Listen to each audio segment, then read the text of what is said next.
এবার বাংলার আলুকে নিয়ে মূল্যবৃদ্ধি জর্জরিত কৃষকরা। রাজ্যের হিমঘর খোলা না হলে আলুর দাম তেমন কিছু নেই বলে চিন্তিত একাধিক হাজারো কৃষকরা।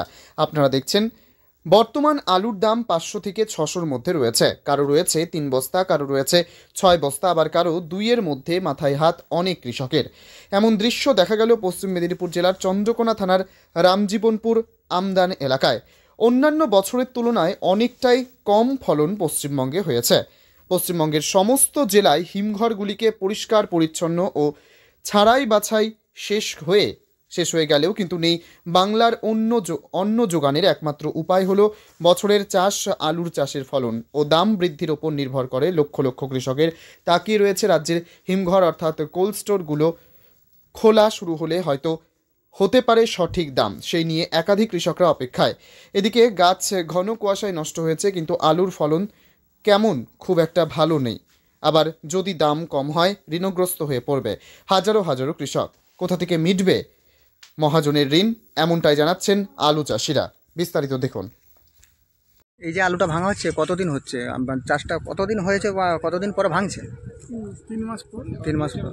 কেমন ফলন হয়েছে মনে হচ্ছে? অন্যান্য বছর তুলনায় কম। এবছর কম।